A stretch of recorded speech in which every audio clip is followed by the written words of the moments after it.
DC project work को लेकर students में काफ़ी कंफ्यूजन होता है कि अब प्रोजेक्ट वर्क अगर कंप्लीट हो गया है तो इसे कब सबमिट करना है, अगर कंप्लीट नहीं हुआ है तो क्या करें, और साथ में सबमिट कैसे करना है।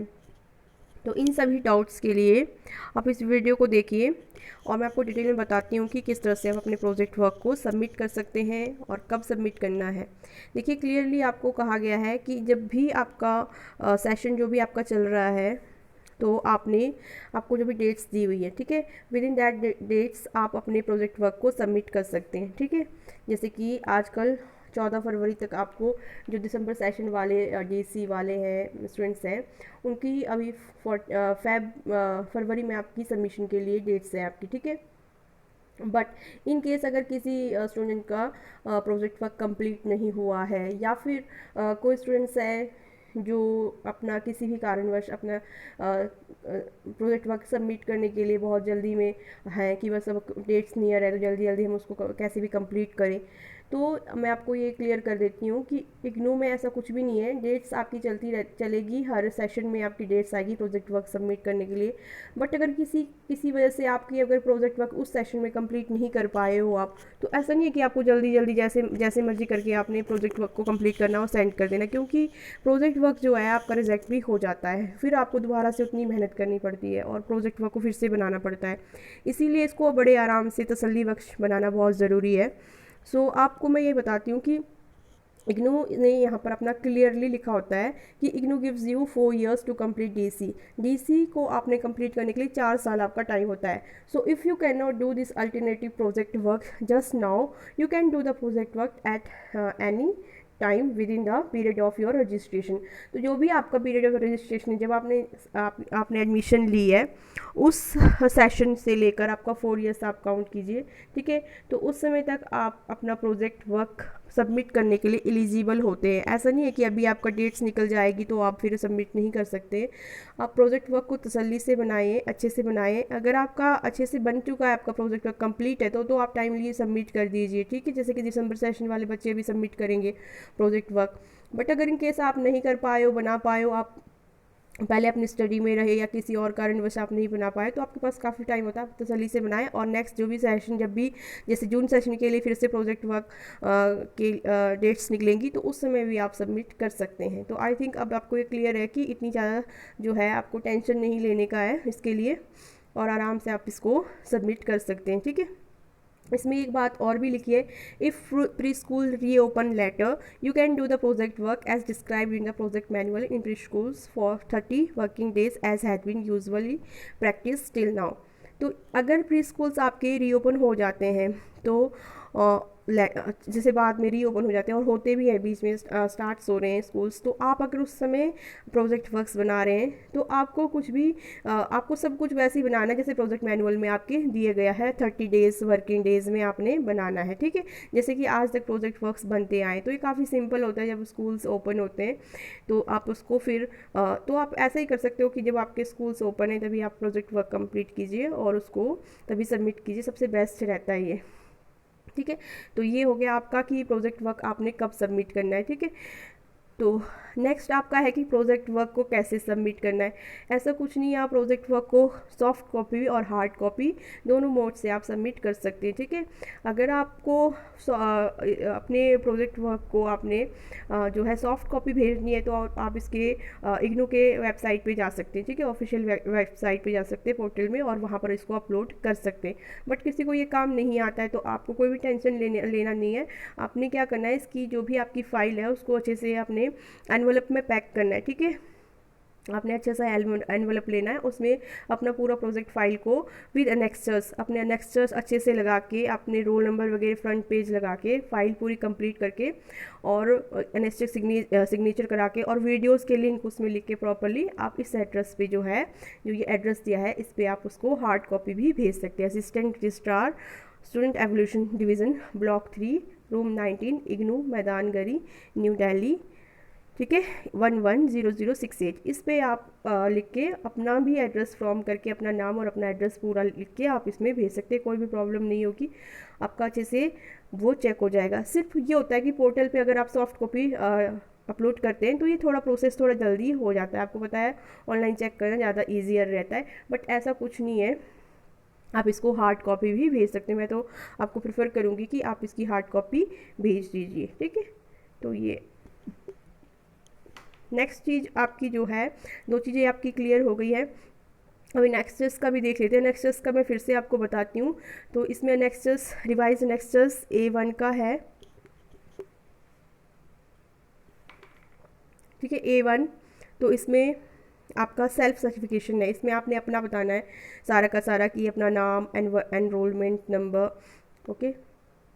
फिर उसके बाद आपने नेम ऑफ गाइड देना है यहाँ पर, और नेम ऑफ गाइड और यहाँ पर, और उसके बाद आपने place where employed earlier employed, project work commenced on and ended on, कब स्टार्ट हुआ आपका, कब एंड हुआ प्रोजेक्ट वर्क, पूरा डेट्स, और गाइड कहाँ पर कार्यरत है, ये सारा का सारा करके, number of days in which project work was completed, कितने डेज में आपने कंप्लीट किया, ये सारा करके आपने name of the learner, signature of the learner, आपका इनाम आएगा यहाँ पर, और सिग्नेचर आएंगे, और डेट प्लेस। तो ये 1 में आ गया आपका।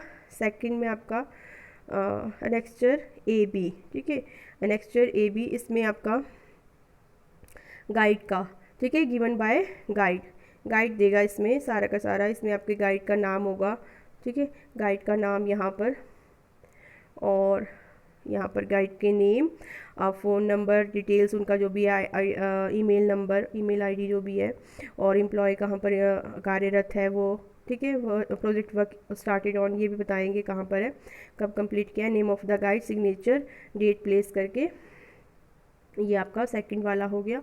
और उसके बाद आपका एनेक्स्चर 3.1, ठीक है, एनेक्स्चर 3.1 में आपके मार्क्स डिस्ट्रीब्यूशन का है। मार्क्स डिस्ट्रीब्यूशन में इसमें आपका नाम आ जाएगा, जो भी DC का स्टूडेंट है उसका नाम, और एनरोलमेंट नंबर आ जाएगा आपका, ड्यूरेशन प्रोजेक्ट वर्क, कितने टाइम में आपने, डेट्स ऑफ प्रोजेक्ट वर्क, जिस डेट में आपने कंप्लीट किया है, ठीक है, तो उस डेट्स में आ जाएगा आपका। इसके बाद इसमें आपका 50 में से आपने कितने मार्क्स गेट किए, कितने मिले आपको, ये वाला आ जाएगा यहाँ पर आपका, फर्स्ट में कितना, और 40 में से आपने कितने लिए, और 10 में से कितने लिए, टोटल कितने बन गए आपके। तो ये जो मार्क्स आपको मिल रहे हैं आपने वही फिल करने। मान लो मुझे यहाँ पर 40 में से ग्रुप A वीडियो के लिए है ये, और ये जो अनेक्सर्स है ये उन्हीं के लिए हैं जो स्कूल्स क्लोजर के थे, ठीक है। तो ये ग्रुप 1 के यहाँ पर ग्रुप A वीडियो के मार्क्स 40 में से कितने मिले, और report 2 of the group B video, उसका यहाँ पर आ जाएगा, टोटल यहाँ पर आ जाएगा, ठीक है। तो इस तरह से आप दे सकते हैं। उसके बाद सेकंड फेज़ आ गया आपका। सेकंड फेज़ में क्या करना है, आपने पूरा डिटेल में आपने देना है इसमें आपकी मार्किंग। देखिए इसमें दो चीज़ें हैं, if learner has completed mock sessions there will be no report, so marks has to be given for reports of activity. अगर आपने मॉक सेशन किए हैं तो रिपोर्ट वाला उसकी मार्क्स नहीं देने आपने, फिर आपने यही देने, ठीक है, रिपोर्ट के मार्क्स नहीं देने, बाकी तो सारे देने। जैसे एक्टिविटी प्लान के मार्क्स भी देने हैं, मॉक सेशन जो कर रहे हैं उन्होंने, और एक्टिविटी कैरी आउट किया उसके मार्क्स भी देने, रिपोर्ट वाले मार्क्स नहीं देने। तो इन दोनों में से 20 में से मिलेंगे उसको टोटल मार्क्स। जबकि जो चाइल्ड के साथ भी द चाइल्ड लेके चल रहे हैं तो उनको तो तीनों में भरना पड़ेगा। जैसे कि मान लो यहाँ पर मुझे एक्टिविटी प्लान के लिए 10 में से 9 मिल गए, इधर कैरिंग आउट एक्टिविटीज़ के लिए मुझे 8 मिल गए, और रिपोर्ट ऑफ द एक्टिविटी के लिए 9 मिल गए। तो टोटल कितने बन गए, 26। तो 30 में से 26 ऐसे करके देना है। अगर आप मॉक सेशन कर रहे हो तो ये वाली लाइन आपने फिल नहीं करनी है। तो इस तरह से आपने टोटल आपने करना है 30 एक्टिविटीज़ का करना है इसमें, ओके। तो ये हो गया 30 एक्टिविटीज़ का टोटल मार्क्स यहाँ पर 900 में से, if session conducted with a child. तो अगर आपने चाइल्ड के साथ किया है तो ये पूरा टोटल आपका 900 में से मिलेगा आपको मार्क्स। इसमें जो भी आपके मिले हैं, इधर भी टोटल करना है, यहाँ से जो भी मिले हैं इधर भी टोटल, इधर भी टोटल, इधर भी टोटल करना है, ऊपर से लेकर पूरा, ठीक है। तो ये हो गया आपका। अब इसमें थर्ड फेज़ में आ गया आपका। थर्ड फेज़ है यहाँ से स्टार्ट। थर्ड फेज़ में आपके 5 डेज़ का होता है। तो इसमें आपका third phase, marks obtain maximum 10 marks पर डेज प्लान के लिए यहाँ पर आपको प्लानिंग के लिए जो आपने डेज प्लान किया है उसके लिए 10 में से नंबर, यहाँ पर भी 10 में से, टोटल आपके 50 में से नंबर, ठीक है। 10 में से मान लो 9 हो गए, 8 हो गए, 9 हो गए, इस तरह से आपने मार्क्स देने हैं। फिर उसके बाद आपका थर्ड फेज़ में आपका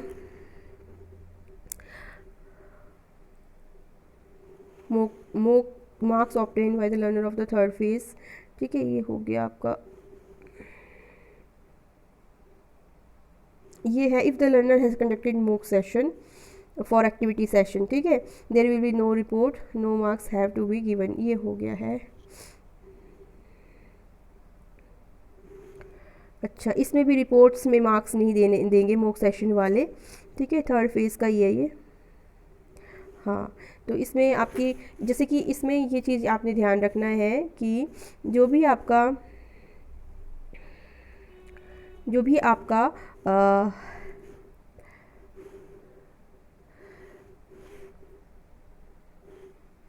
हाँ, कितने एक्टिविटीज़ है टोटल, जैसे 4 वीडियोस मान लो 4 एक्टिविटी करवा रहे हो, तो ये ज़रूरी नहीं आप 4 करवाओ, आप 3 भी करवा सकते हो उसमें, ठीक है। इसमें ये इंपॉर्टेंट है कि आपने 4 नहीं करवानी, आप 3 भी करवा सकते हो। तो इस तरह से आपके, अगर आप 3 लेते हो तो 5 डेज़ का 5 से 15 हो जाते हैं, तो 15 आपकी एक्टिविटीज़ होती है और 15 वीडियोज़ भी आपके बनते हैं। तो ये भी काफ़ी बच्चों को डाउट्स रहता है कि वीडियोज़ कितनी बनानी है। तो अगर आप 3 एक्टिविटी करवाते हो एक डे में, तो ज़रूरी नहीं आपको 4 ही करवानी है, आप 3 भी करवा सकते हो। तो अगर 3 करवाते हो तो 3 में से 3 5 से 15 हो जाते हैं, तो 15 वीडियोज़ आपकी इसमें बन जाएगी, और मार्क्स भी आपके वैसे ही फिर आएंगे, 450 में से आपने मार्क्स ऑब्टेन करने हैं, ठीक है। तो इस तरह से ये, और लास्ट में आपका ये मॉक सेशन वालों के लिए है, जिन्होंने मॉक सेशन लिया है, ठीक है। सॉरी, तो ये, तो लास्ट में हम इस वाले को भी देख लेंगे कि इसमें क्या है। इसमें लास्ट में आपने टोटल मार्क्स करना है आपने, अब यहाँ पर total marks in third phase if work done with a child. तो थर्ड फेज में जो आपका फर्स्ट 50 में से था और लास्ट वाला जो भी था 450 में से, उन दोनों को यहाँ पर आपने प्लस कर देना है। अगर आपने थर्ड फेज में मॉक सेशन किया है तो उसके मार्क्स डिफरेंट हो गए, दोनों को फिलअप नहीं करना है आपने, इधर ये करना है और ये, ठीक है, या फिर ये या फिर ये, दोनों में से एक ही फिलअप करना है। उसके बाद आपने इसको x इंटू वाई कर देना है, क्योंकि आपका 70% मार्क्स ही आपके गाइड की तरफ से आपके जुड़ रहे हैं, तो इसीलिए इस फैक्टर को भी आपने ध्यान में रखना है। और यहाँ पर आपने जो भी आपका करके आएगा वही आपके एक्चुअल मार्क्स होंगे।